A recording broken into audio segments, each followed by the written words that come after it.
Sa sandaling itu, pagkapasok na pagkapasok sa Dingon, natikoy akat ni Linmoy ang wind tunnel patungo sa Verulvendplein sa himpapawid at akat itong dinanan. Milinihang sinimilang namnamin ang kasiyahanong speedrunning. Mas mabilis na siya ngayon maraming beses. Siyempre, hindi ganuan kalaki ang itinasong bilis pero posible pa ring mas mabilis ng 3 hanggang 4 na beses. Napakabilis niyang tumakbo mas mabilis pa kaysa sa mga skeleton mga. Ang distansang mga 20 km tinakbo lang niya sa loob ng mga 2 minuto. Sa afrage nakakatakbo siya mga 8 hanggang 9 minuto. Ang gewindsprite sa dan ay ipinaubaya niya sa gripong mga skeleton para asikasin. Masyadong kalat ang mga halimaf sa Verulvendpleins, sayang lang sa oras ang pakikipaglaban sa kanila at hindi rin epektibo. Pagtan sa windtunnel papasok sa itaas na kapatagan, mabilis na sumigot ang mga skeleton warrior kasama, ang iba pa niyang Simon, hila-hila ang lahat ng windstorm spirit sa dan papunta rito. Ang mga skeleton mga ay gumamit ng group attack gamit ang apoy at gumamit ng elemental barrage na may kakayahang longranga attack. Kahit 10 metro lang ang abot, kayang taman sabay ang 2 hanggang 3 windstorm spirit sa isang pag-atake. Ginamit ng 4,000 skeleton magang 5 beses ang kanilang group 4 attack at nilipo ang dandang windstorm spirit sa dan. Para sa mga natira pa, tinamat na si Linmoy na patayin sila. Tumalon siya sa mga lumilitang na platform at lumipat patungo sa palasyo. King speedrun dapat makang speedrun talaga. Iminto lang ang binata sa harap ng Leon Boss. Malamang na bati ni Linmoy dito, nakita na naman tayo. Napakabilis, imalanghav-hav nang matahol ang kampana sa Dingon Hall. May bagong record na namang nakawa. Report ng Verulvendpleins Dingon, Hall difficulty, rank 1, Linmoy, oras, 40 minuto 38 sekunde. May naksimila nang oras mila nang pimasok si Linmoy sa Dingon. Hindi siya timahal hanggang sa tuminog ang kampana at simahaf. Sinot na sabing iba, hindi nga may kakaila sa hotline. 3 hanggang 4 na beses akat ang binilis. Naniniwala akong hindi pa ito ang sektilan ni hotline.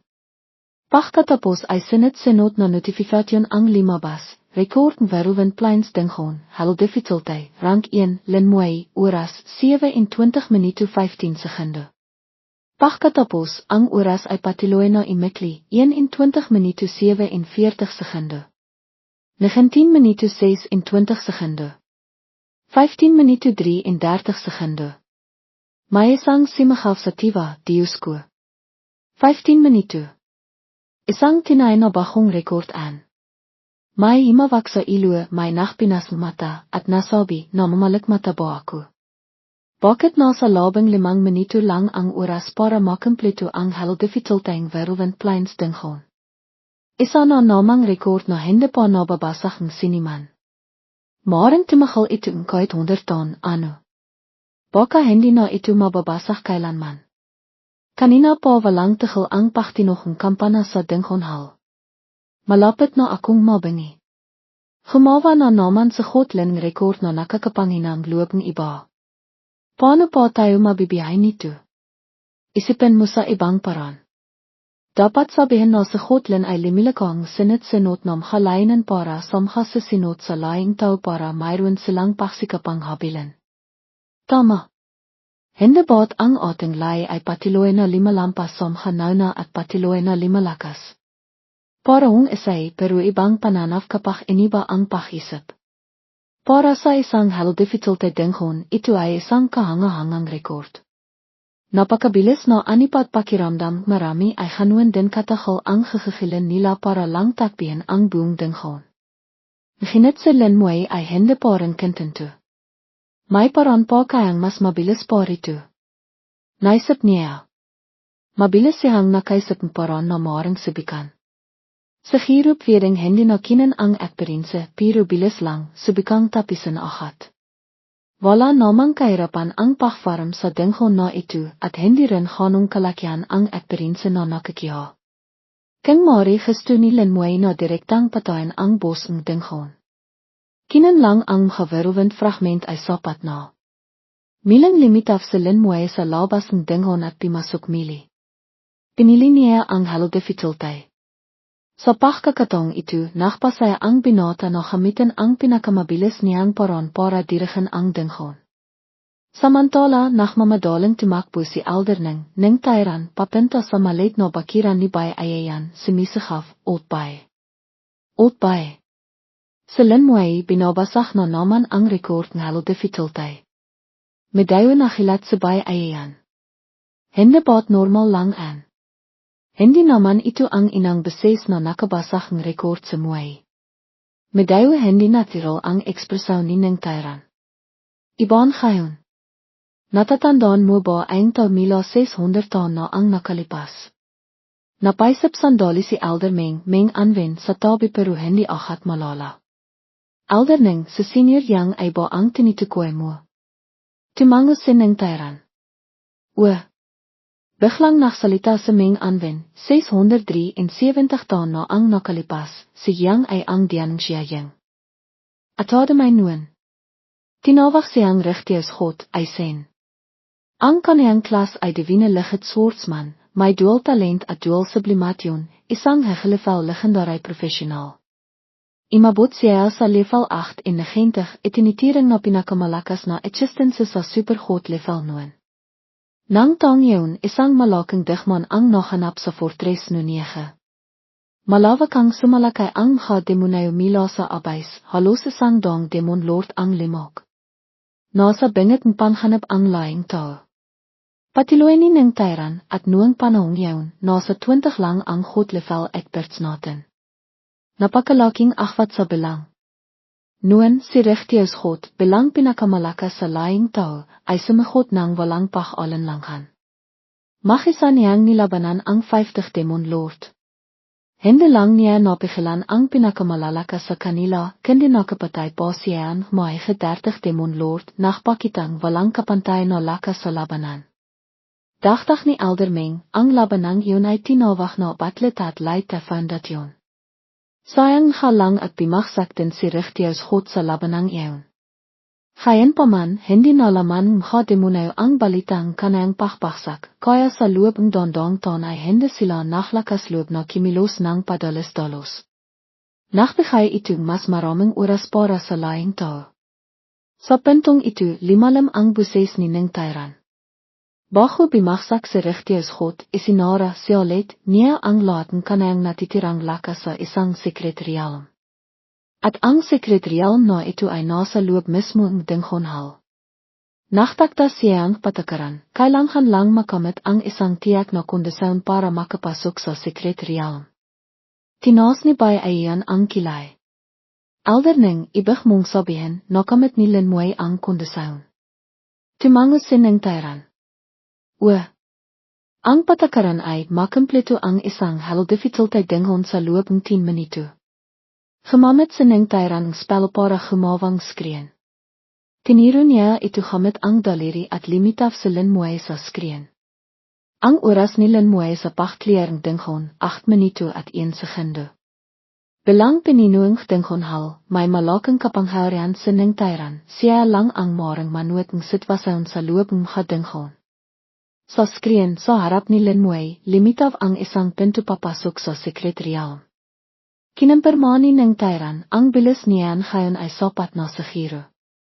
Sa loob ng dengon, medayo nalilito si linmoy. Bakit may pasok secret realm dito? Katatapos lang niyang kumpletihin ang dengon, bakit biglang may limitav na pinto papasok sa secret realm sa harap niya? Alam niyang posibleng may dengon sa loob ng secret realm pero hanggang ngayon, hindi pa siya nakarinig na may secret realm na lilitaw sa loob ng isang dengon. Ang nangyayari sa harap niya ay salanghat sa kanayang nalalaman.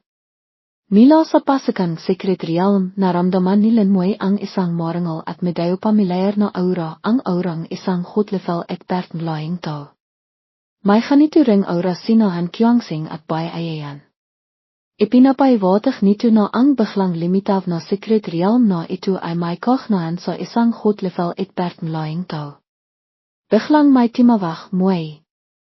Narinig ni linmoy ang buses na teacher Bay Ayayan. Patiloy na imaling gaf sa kanang tangha ang buses ni bay ayayan, ito ang sekretarial na iniwan diyan siyajeng akademay mila 600 taon na ang nakalipas, yang ay. Nahinat ang sekretarial na ito ay hindi pa napapasok ng siniman. Maaring may pakakaton dito o maaring pinu ito ang panhanap.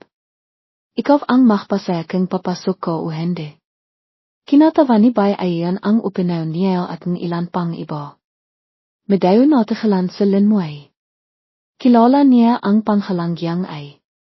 Isa itong figure mila ilang daang taon na ang nakalipas at isa rin sa hot level expert. Gayon pa man, hindi niya alam ang buong kiwento tungkol kay Yang ay. Noon nakita lang niya ang panghalan nito sa kasaysayan kilalang tao.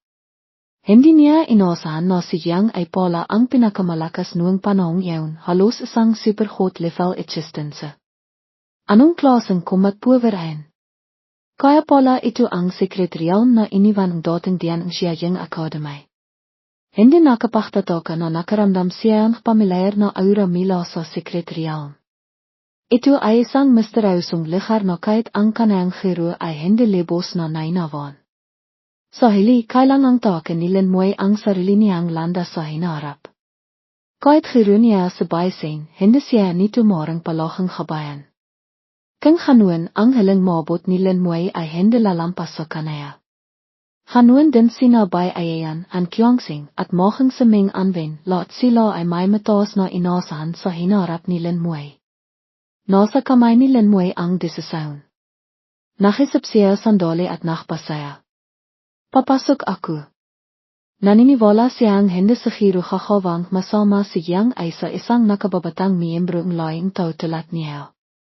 Himingang malalim si Linmoy at mabilis na himakpang papasok sa sekretarial. Sa sandaling pimasok si Linmoy sa sekretarial ang imaing ipinapakita ni Ning Tairan ay kasabay na nakhlaw.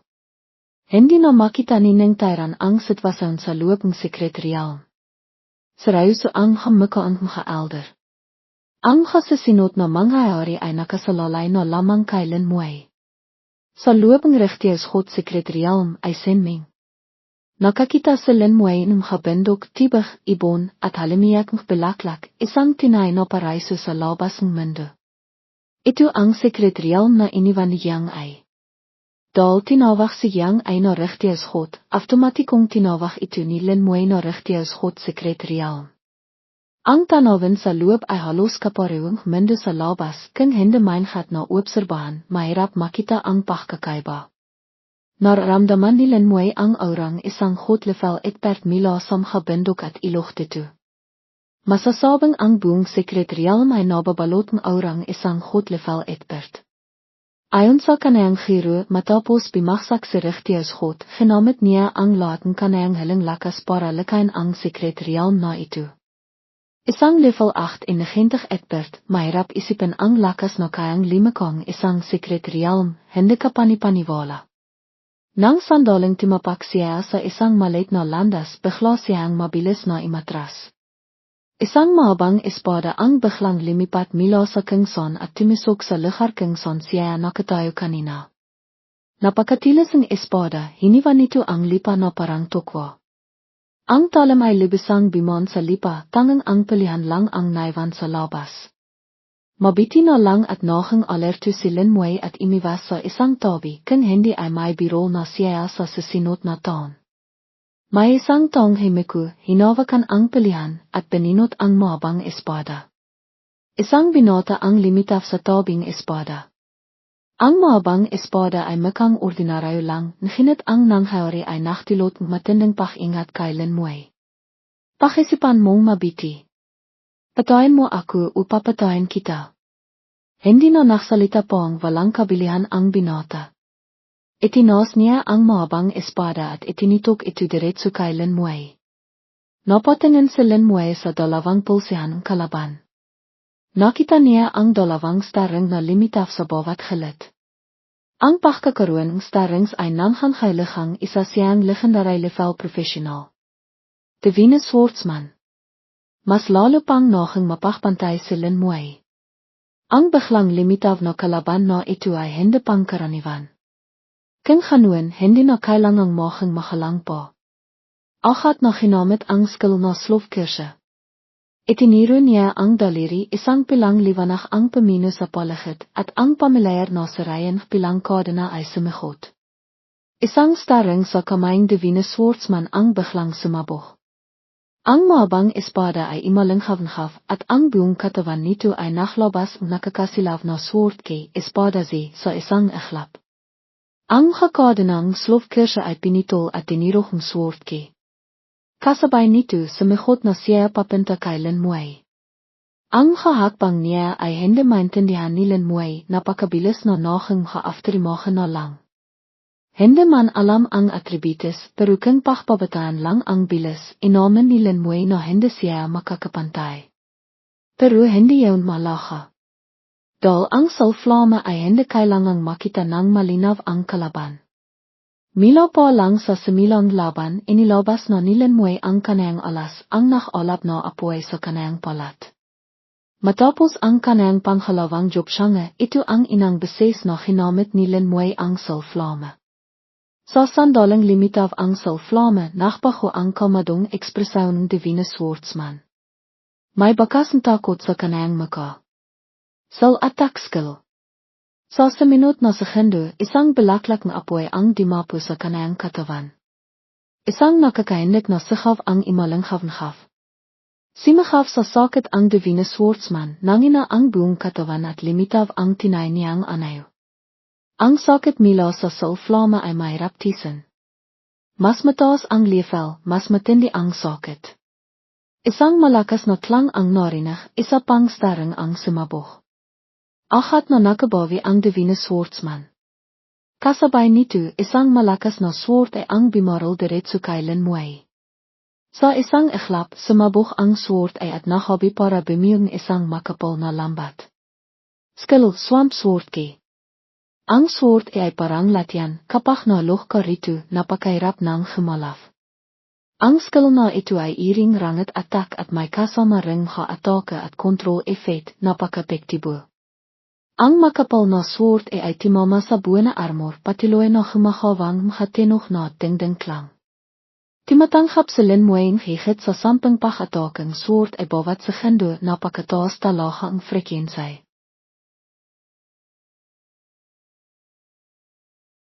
Ang tangang kainan ng skillong divine swordsman ay ang inti-inting pahinang lakas ng atake nito, kaya hindi rin nito kayang basahin ang buena armor. Bukod dito, ang swamp sword ay wala ring epektong control effect kay Lin Muay. Ito ay dahil parang passive skills ang buena armor at ang kanayang immunity status na parang kayang kontrahin ang control effect ng swamp sword kay.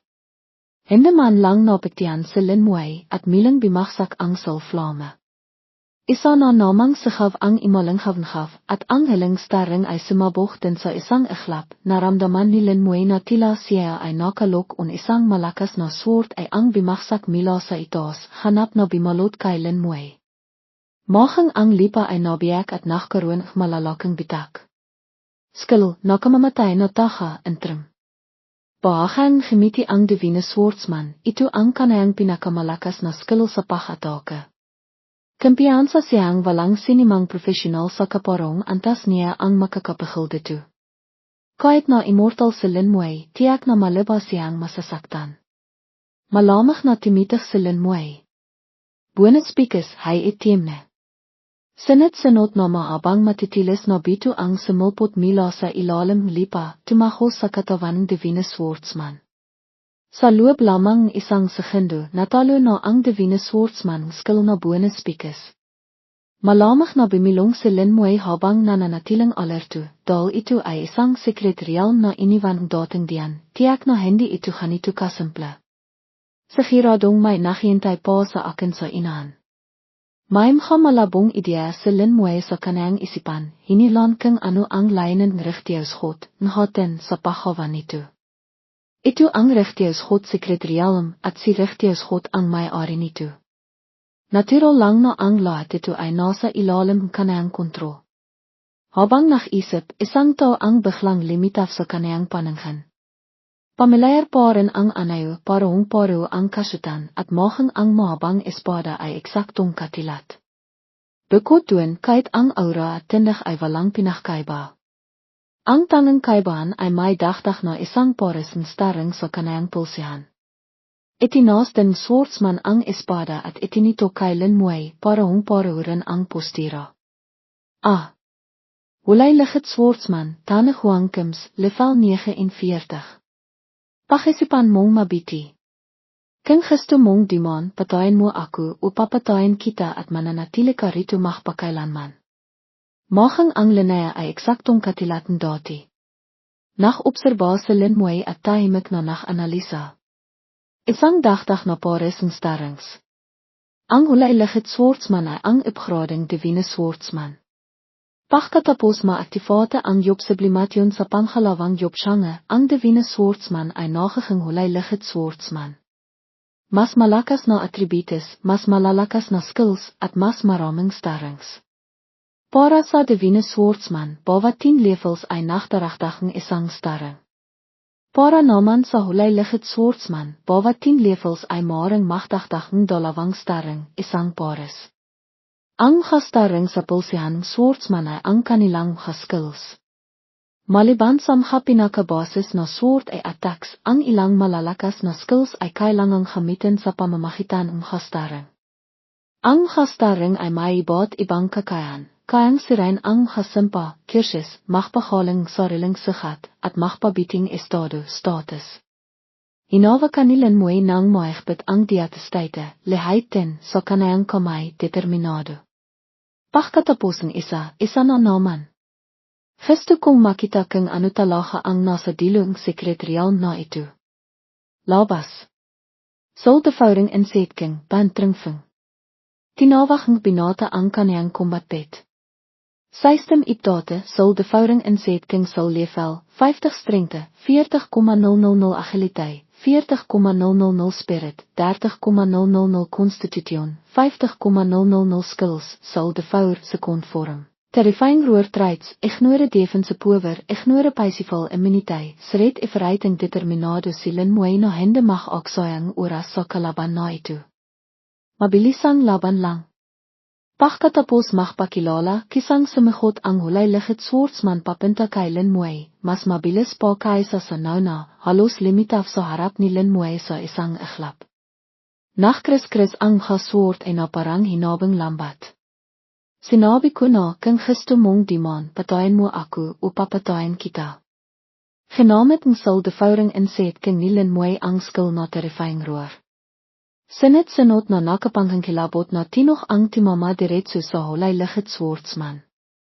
Sinamantala ni Linmuay ang pagkakataon para mabilis na lakpasan ito. Natagilan ang hulay lichit swordsman.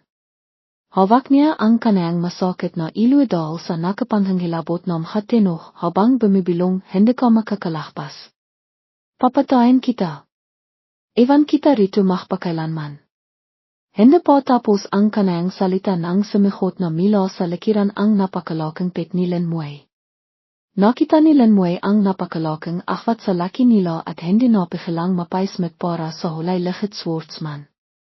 Nginit sa sandaling yun, isa pang hulay lichit swordsman ang limitaf. Kung gusto mong dimon, patayin mo ako o papatayin kita. Ako ang divine swordsman, tenkims level 59.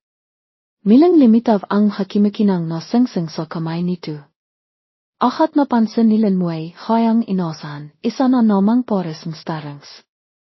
Itinaas niya ang kanayang karit na pinung spirit power. Milang timawag si Linmuay ng isa pang pet. Labas. Griat earte dragon God i at longten. System update Griat earte dragon God sal level 55 strengte, 100,000 agiliteit. 100,000 spirit, 60,000 constitution, 100,000 skills, diatlei poison bonus. Ketting, sweeping traits, elemental immuniteit, poison, passival damage reduction 30%, elemental damage reduction 30% nang makitang hulay lichit swordsman ang bagong pet ni Linmuay na te gelanseer. Griat earte dragon God. Mayroon kapalang. Pagkalabas pa lang combat pet ni Lin Muay, ahat itong sumagot gamit ang napakalakas na skill na fitting, its. Nahirapang sumalak ang hulay-lihit swordsman, tahaktak ang pawis na parang ilan, namhanhinag ang buong katawan. Nakakalit siyang ngipin, pilit na dimidipin sa. Habang nahirapan ang kalaban, napaka-relax naman ni Lin Muay. Pinasa niya ang diatestay sa balikat, naklakat palayo, at dohan-dohang initos, ikaw na ang bahala rito, Griat Iarte Dragon God. Naintindihan Griat Iarte Dragon God. Ibinikan nito ng malaki ang bibig at iminghol, ang matatalas ng ngipin ay tila gustong lapain ang kalaban. Biyong tiwalang ipinaubaya ni Lin Muay ang laban sa kanayang pet at mabilis na imalis. Mabilis na nakarating ang binata sa isang bahong lukasaon. Papalapit na siya ng papalapit sa nayon. Narating na ni Lin Muay ang pasukan nayon. Mula rito, malinaw na niyang nakikita ang mga estrukturo sa loob. Tulad nila ni Lin Muay, ang mga bahay sa nayon ay hawarin sa iba't ibang iring elemento. May isok mila sa mga lituan na imakat mila sa nayon, ngunit wala siyang makitang tao. Nakmasit si Lin Muay sa palagit at napaktanto, sa wakas narating ko na ang dilo. May isang swordsman na nakatayo sa pasukan nayon, binabantayan ang don papasok. Ang pamilyar na Linnea ay milang binahkas, kung gusto mong demon, patayin mo ako, o papatayin kita. Ako ang divine swordsman, Tenkims, level 65. Tinignan ni Lin Muay ang bilang mga starring sa kamayang divine swordsman at naisip, 5 para 10 starrings. Makang siya na ang heling swordsman. Hindi na nagsayang salita, ahat na tinawag ni Lin Muay ang kanayang indat armay, kan unfunglan. Pagkatapos, inaktivating binata ang armay buff, ingben. Isang pilang bilog ang limitaf sa likod ng kanayang palat, at ahat na napalakas ang mga indat. Walang sabi-sabi, handa nang imitoka ang indat armay. Ngunit sa pagkakataong ito, nakahanda na ang swordsman.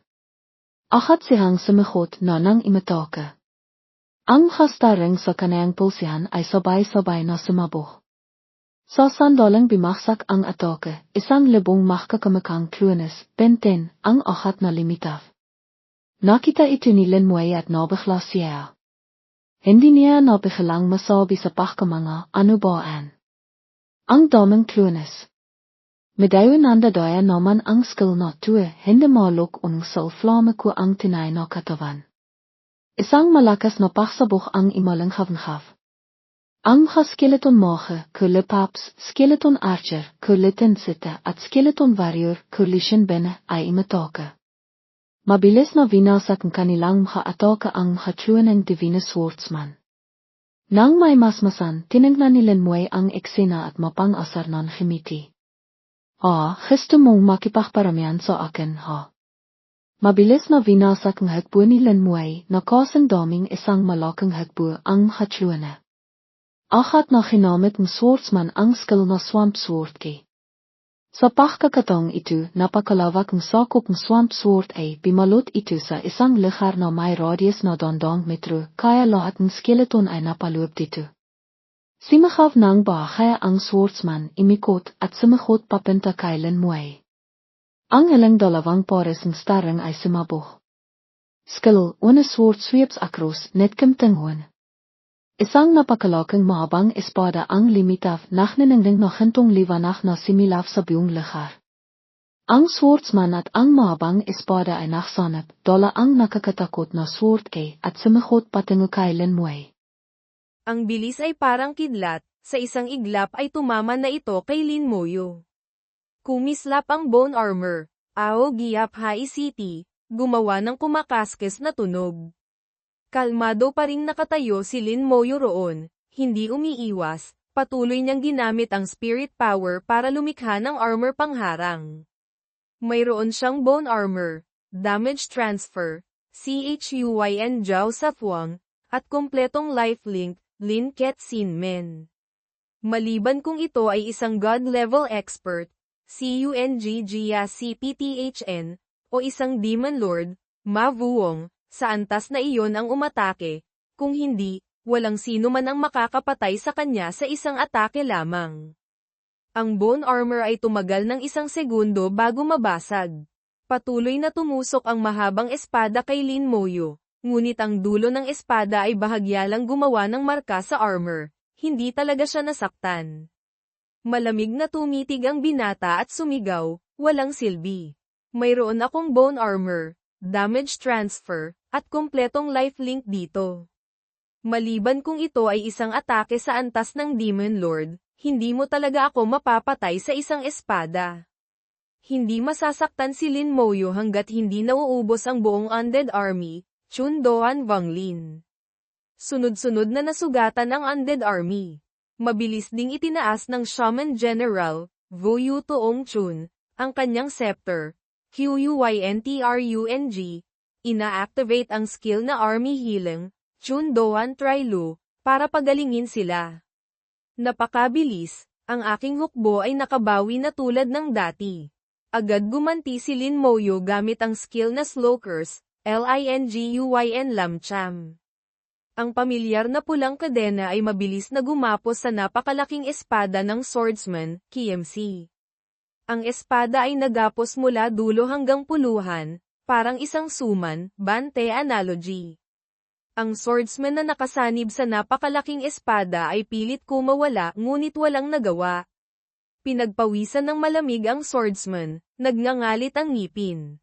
Paano niya nasira ang aking one sword sweeps across, NHT Kiem Tonghan? Pagkatapos noon, sunod-sunod na malalakas na pagsabog, parang makukulay na paputok, ang sumabog sa higanteng espada. Kasabay nito, matutulis na palaso na may dalang kidlat ang tumama rin sa higanteng espada. Sa isang iglap, ang higanteng espada ay naglaho na parang usok. Ang level 65 swordsman ay namatay noon din. Tinansya ni Lin Moyo ang kanyang kasalukuyang lakas, ang mga nasa gitnang antas ng legendary level professional, CHC Nip CPHUYN Thoai Trung DNG, ay hindi niya kalaban, mahirap pa siyang masaktan. Ang henyo, Thinai, ay yung hindi matatalo ng iba sa kaparehong antas. Ang kayang lumaban sa mas mataas na level, 4 hanggang 5 antas, ay isang top genius, Thinai Hang Diu. Ano naman siya? Ang paglaban sa mas mataas na level ay natural na parang paghinga, ang pag-upgrade ng cross-level challenge ay tila hindi rin mahirap. Pagkatapos ng pangalawang job change, ang kanyang lakas ay tumaas ng husto. Nagmasid ang binata sa paligid at bumulong, nag-aanalisa. Tapos na rin ang laban sa panig ng Soul Devouring Insect King, Fehan Tranang Vuong, at Great Earth Dragon God, Tai Dia Zuklong THN. Susunod, wala na sigurong kalaban.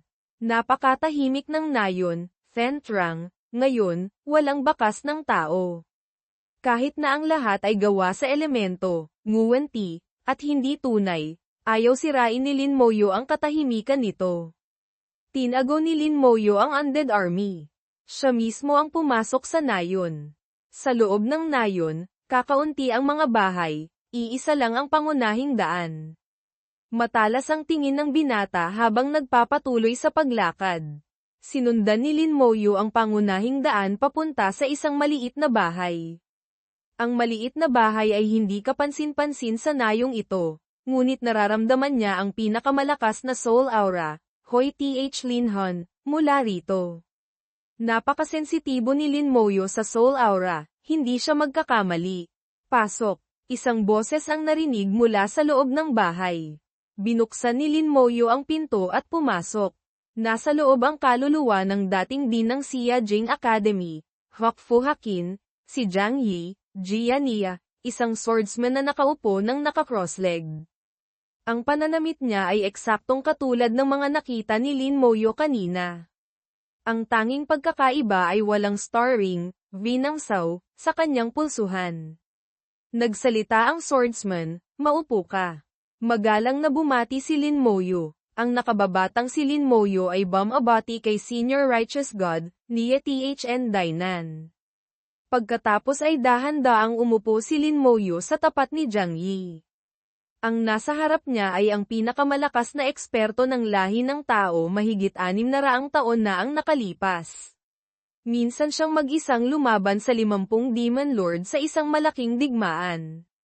Nasugatan niya ang 20, pinuksa ang 30, at nakakuha ng napakaraming oras para sa sangkatauhan. Isa siyang bayani ng buong lahi ng tao. Tinasa ni Jiang Yi si Lin Moyo. Binata, hindi masama ang iyong laban. Napaka-humble ni Lin Moyo, ang nakababata ay malayo pa kumpara kay Righteous God. Prangkang sinabi ni Jiang Yi, hindi kailangang magpakumbaba ng ganyan. Mas mahusay ka kaysa sa akin noong kabataan ko. Ang makita ka ay parang nakita ko na ang lahi ng tao ngayon. Panatag na ako. Prangka ring pumasok si Lin Moyo sa pangunahing usapan. Bagaman sa kasalukuyan ay hindi pa kayang ganap na lipulin ng lahi ng tao ang mga Abyss Demon, ama VCTHM, sapat na ang kakayahan nating labanan sila. Lipulin ang mga Abyss Demon. Mapang-uyam na tumawa si Jiang Yi. Hindi maaari, hinding-hindi magiging posible. Kumunat ang noo ni Lin Moyo, hindi niya maintindihan kung bakit ganoon katiyak si Jiang Yi. Nagdududa pa rin si Lin Moyo, ang pinakamalakas sa ating lahi ng tao ay nasa, quasi, half-step, super god level, CP Banbo COTHN, na. Ngayon, ang lahi ng tao ay lumakas na ng husto. Bakit sa hinaharap ay hindi darating ang araw na malilipol natin ang mga Abyss Demon? Tumawa ng malakas si Jiang Yi na as nayanig ang bahay at umugang ang mga elemento. Sabi niya, walang silbi. Kahit na maging tunay na super god level expert ka pa, huwag mo nang isipin na lipulin ang Abyss, VCTHM. Tumawa si Jiang Yi, kapag narating mo na ang antas ko, malalaman mo kung bakit ko sinasabi ito. Natigilan si Lin Moyo. Tiyak na may alam si Righteous God na mga sikreto na kahit si Teacher, Bai Yuan, ay hindi alam. Mukhang hindi simple ang Abyss gaya ng inaakala ng lahi ng tao ngayon. Natigilan si Lin Moyo sa sinabi ni Jiang Yi, nakarinig siya ng impormasyon na lubos na naiiba sa kanyang nalalaman. Maging sina Bai Yuan, Bok Yvin, ay hindi ito alam. Noong taong iyon, si Jiang Yi ay marahil half-step super god na, kaya marahil mas marami siyang alam kaysa kina Bai Yuan at sa iba pa. Batay sa kanyang sinabi, posible kayang mayroon ding super god level expert sa hanay ng mga Abyss Demon. Iyon lang ang makakapagpaliwanag ng lahat. Binuksan ni Jiang Yi ang isa sa dalawang maliit na kahon. Mababa pa ang level mo, hindi mo kailangang mag-alala sa mga bagay na ito. Napakahusay mo, pambihirang mahusay. Hindi lang nalampasan mo ang pagsubok ko, kundi higit pa sa inaasahan ko. Kaya naghanda ako ng isang kasunduan, Zhao Dik, para sa iyo. Habang nagsasalita, iniabot ni Jiang Yi ang bukas na kahon kay Lin Moyo. Medyo nagulat si Lin Moyo. Nasa loob ng kahon pala ay isang putol na daliri, ngontay di tila. Ang putol na daliri ay napakapino, parang isang maselang jade, medyo hindi makatotohanan. Hindi ito mukhang daliri ng tao, pero hindi rin mukhang daliri ng hayop, lalo na ng demonyo o dragon, Longtok. Sabi ni Jiang Yi, ito ay putol na daliri ng isang Diyos, THN Lin. Natigilan si Lin Moyo, Diyos. Nakapaglaro na siya sa Elemental Dungeons at nakakuha ng mga item na may kaugnayan sa mga Diyos, ngunit mga item lang iyon. Ngayon, sinasabi ni Jiang Yi na ang putol na daliri sa harap niya ay mula sa isang Diyos. Mabilis na isinara ni Jiang Yi ang takip ng kahon. Sa ngayon, hindi mo pa ito magagamit. Pero masasabi ko sa iyo na kung mapapasa iyo ito, mas madali mong mararating ang God level, at may pagkakataon ka pang marating ang Super God level. Ituring mo itong gantimpala ko sa iyo.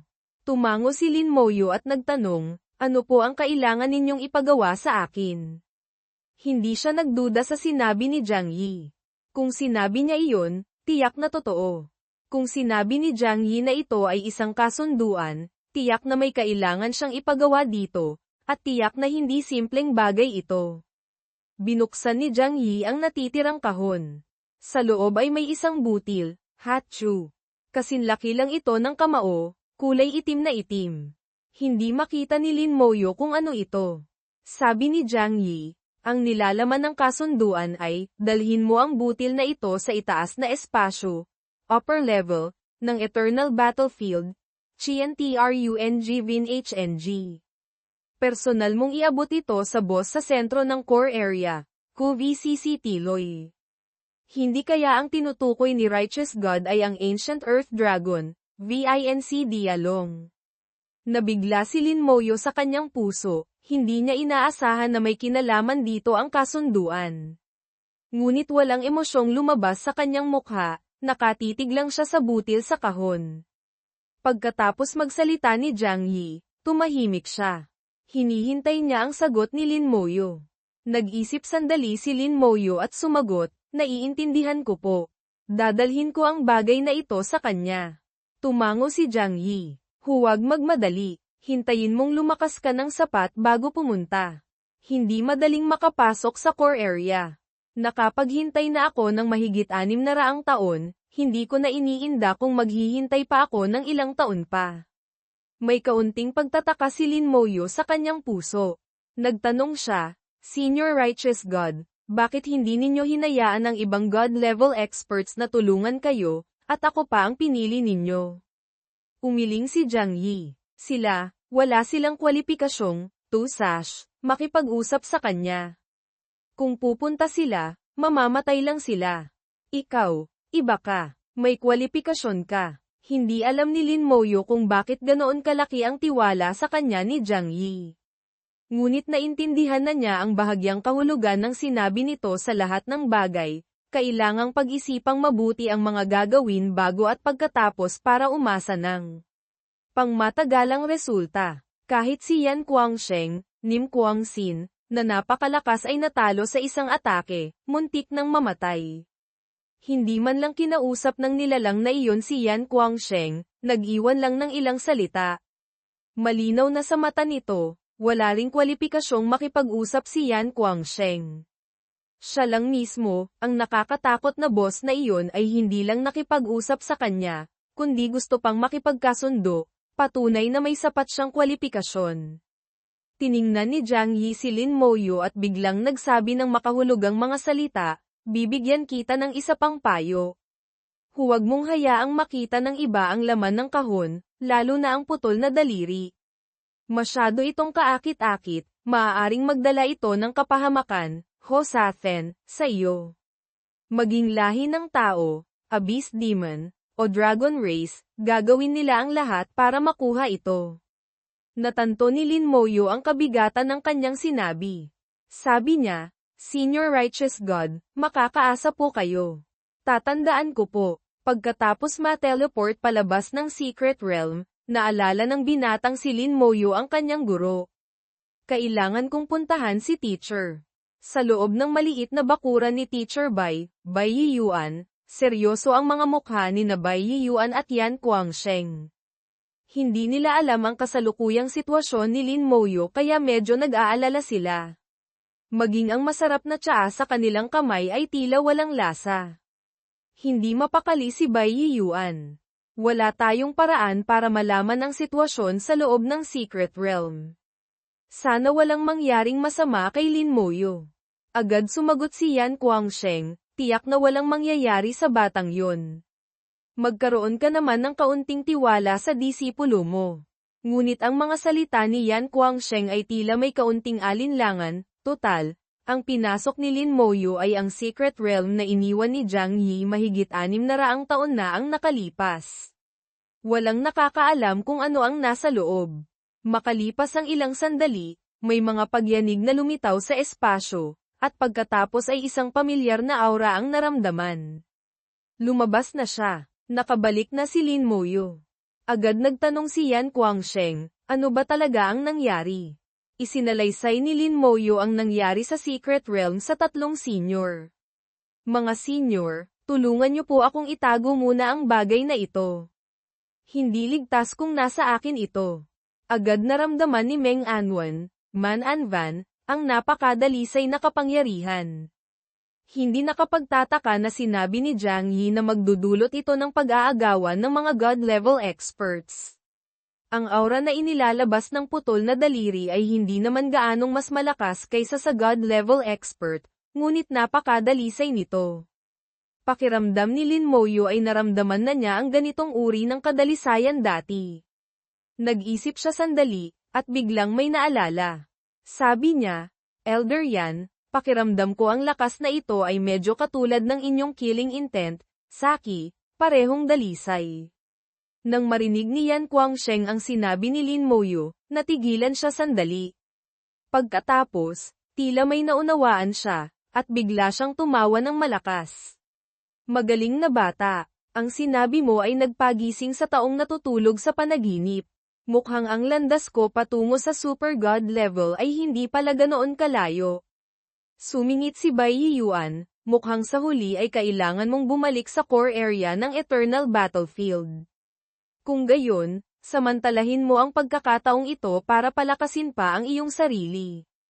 Ikaw ang national champion, Trang Nguyen Toan QUC, mayroon kang isang pagkakataong makapasok sa Godfall Tower, THN Hathap. Ngayon na ang oras para pumasok ka roon.